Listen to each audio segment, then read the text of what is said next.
Greetings. Now we will be discussing with respect to your phasor diagram. So here, in order to determine your voltage regulation, okay, it is necessary to understand the voltage drops within it. Okay. So before that, you have to know about this voltage regulation concept.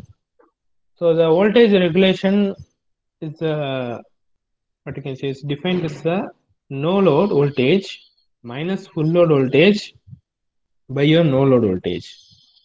Okay. So why we have to go for your voltage regulation? Okay, the output voltage of the transformer varies with load, right? This you already know. The output voltage, if you are giving us a 230 volt from your secondary means, if we are connecting more loads means this 230 volt gets varied. Okay, it gets varied. Even if your primary side voltage is constant. Okay, the primary even if it is 415 volt. Okay, so here it is a step down transformer. So value is step down. This is because real transformer has series impedance within it. It has a series impedance within it. So the full load regulation is a quantity that compares the output voltage at no load. Okay, so this is the definition with the output voltage at the full load. So you have to regulate the transformer. Okay, for that the definition is this is only the regulation. If it is up means it is voltage secondary no load minus voltage secondary full load by voltage secondary full load. Okay.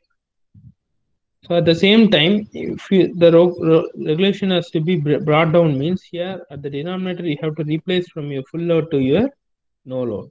Okay. So based upon for the ideal transformer, generally it will be 0%, but in the practical case it is not possible. Okay.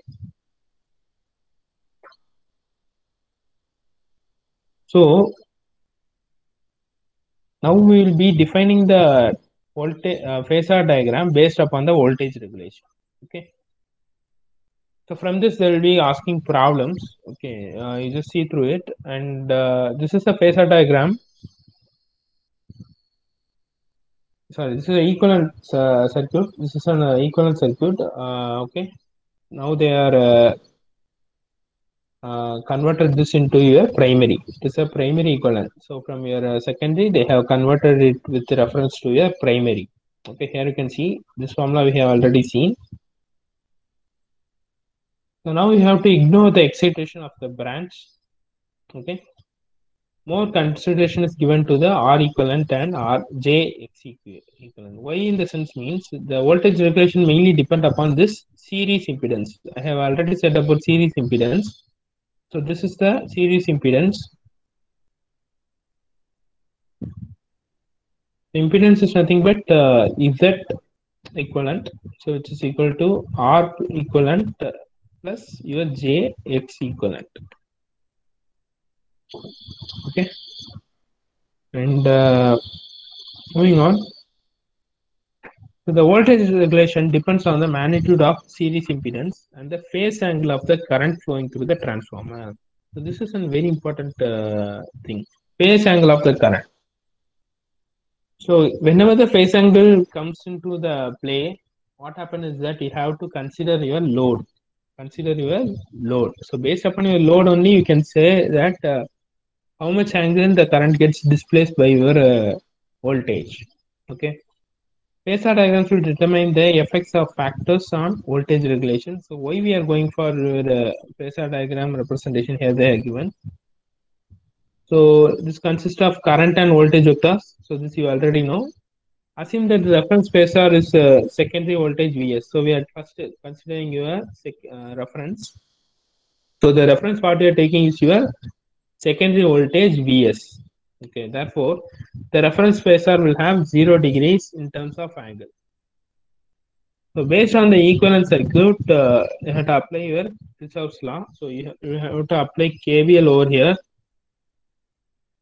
Okay, KVL over here you have to apply. If you are applying your KVL means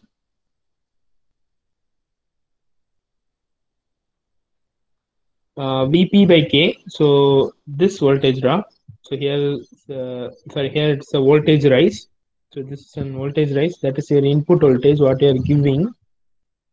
Okay, equal to the voltage drop at your secondary. So this is a voltage drop plus this equivalent plus this equivalent. Okay, so that's what they are given. So this you can also write as Vs plus Is into Z equivalent. Okay. Now moving on, the phasor diagram based upon the load. Okay. So with lagging loads means I have already said it is nothing but your inductive load. So here you can clearly see that your current, okay, your current will be displaced by an angle of phi for your lagging load. Okay, here it is very clear that your Is is the backside of your voltage Vs. But in case of your unity power factor or resistive load, your voltage and your current are in phase. Okay, here there is no phase displacement. Okay, so here the phi theta will be 0. Next is what with respect to your leading power factor. Here your Is will be leading your Vs. So hence your Vs is higher than the referred Vp by K. So your voltage regulation for your capacitive load will be less than 0. But here as your VR will be greater than 0. Okay. For here also it will be greater than 0. Okay. So this is a phasor representation. You just see through it.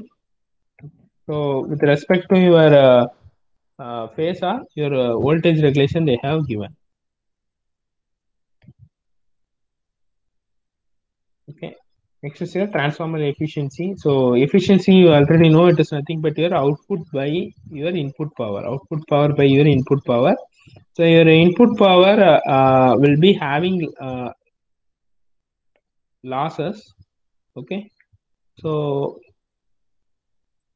it's nothing but your input power is equal to output power plus your losses. Okay. So what are the kind of losses that it will be copper loss as I have discussed, I square R loss, then it will be hysteresis loss and your eddy current loss. So upon applying from the previous conditions, you will be getting the efficiency like this. Okay. So these are the losses, copper loss and core loss. So this core loss will be contributing to your hysteresis and eddy current loss. Okay. So this is what with respect to today's lecture. I think we can wind up with this.